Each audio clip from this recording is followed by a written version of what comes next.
মাননীয় আইনমন্ত্রী, এই আগে যে মহিলা সদস্য বক্তব্য দিলেন তার একজন শহীদ মাতা, এটি খেয়াল করে বক্তব্য রাখবেন।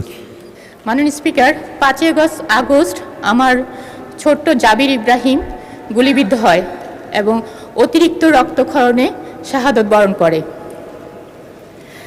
মাননীয় স্পিকার, আমি যখন ওকে দেখছিলাম তখন দেখছিলাম ও সাদা ফ্যাকাশ হয়ে গিয়েছে, একটা ফোঁটা বিন্দু রক্ত ওর ভিতরে ছিল না, পুরোটা রক্ত এই জমিনে পড়ে গিয়েছে। মাননীয় স্পিকার, আমার ছেলের মতো অসংখ্য শহীদের রক্ত ও বীর সন্তানের অঙ্গহানি আর্তনাদে ভাসছে এই জাতীয় সংসদ।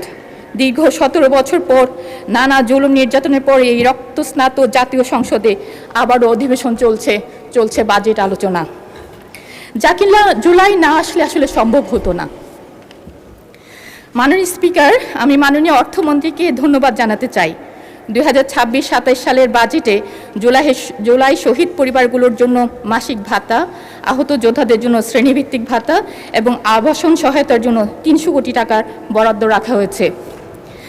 মাননীয় স্পিকার, একজন বাবা অথবা মা সকল সুযোগ সুবিধার ঊর্ধ্বে যেটা চায় সেটা হলো তার সন্তানের হত্যার বিচার। দৃশ্যমান বিচার ছাড়া কোনোভাবেই ফেসিবাদী ব্যবস্থার বিলুপ্তি সম্ভব নয়। বর্তমান সরকারের কাছে আমাদের দাবি প্রত্যেকটা হত্যাকাণ্ডের বিচার।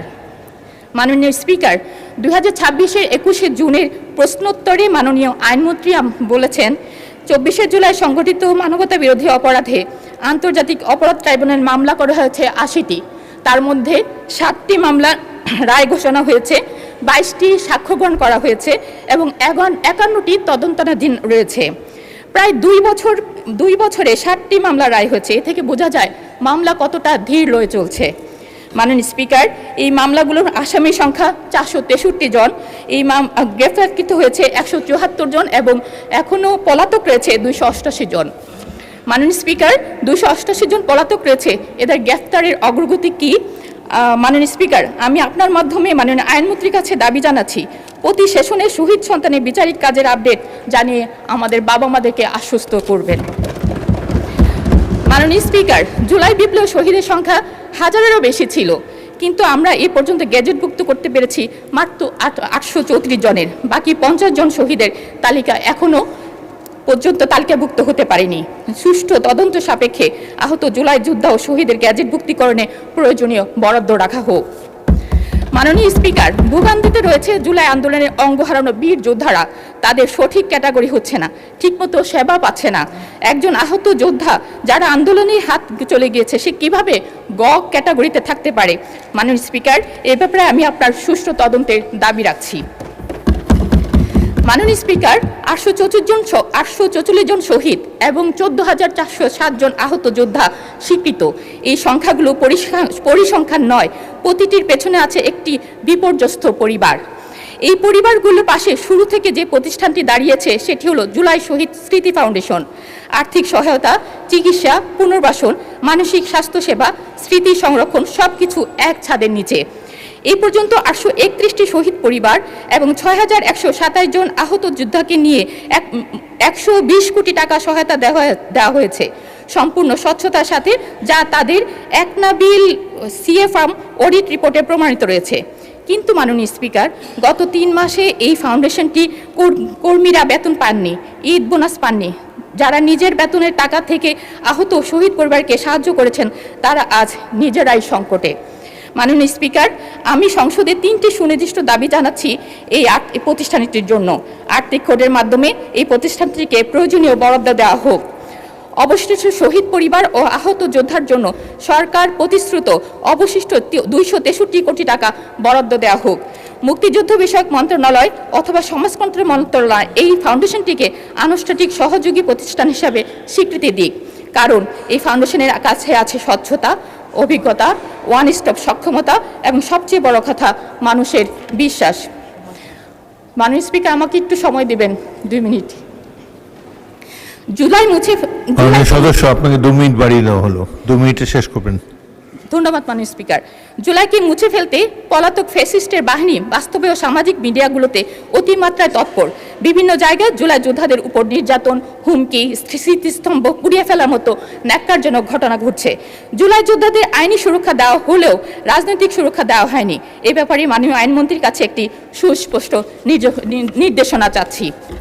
মাননীয় স্পিকার, জুলাইকে বাঁচাতে হলে জুলাই বিপ্লবের ইতিহাস, আহত যোদ্ধাদের কথা এবং শহীদের স্মৃতি সংরক্ষণের জন্য জাতীয় ও স্থানীয় পর্যায়ে জুলাই স্মৃতিসৌধ, জুলাই জাদুঘর, গবেষণা কেন্দ্র এবং ডিজিটাল আর্কাইভ প্রতিষ্ঠার জন্য বাজেট বরাদ্দ রাখার জন্য অনুরোধ জানাচ্ছি, যাতে আগামী প্রজন্ম সত্য ইতিহাস জানতে পারে। মাননীয় স্পিকার, প্রাসঙ্গিকভাবে উল্লেখ করছি, জুলাই শহীদ স্মৃতি জাদুঘর কবে সর্বসাধারণের জন্য উন্মুক্ত হবে এবং কার্যাবলী পরিচালনার জন্য কোনো বাজেট রাখা হয়েছে কিনা।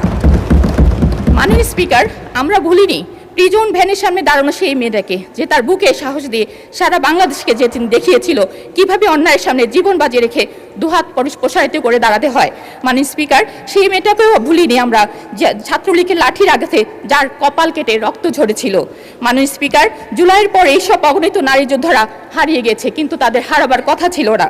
আমি আপনাদের মাধ্যমে এইসব নারীদের সংশ্লিষ্ট মন্ত্রণালয় পুরো স্বীকৃতির আশা করছি।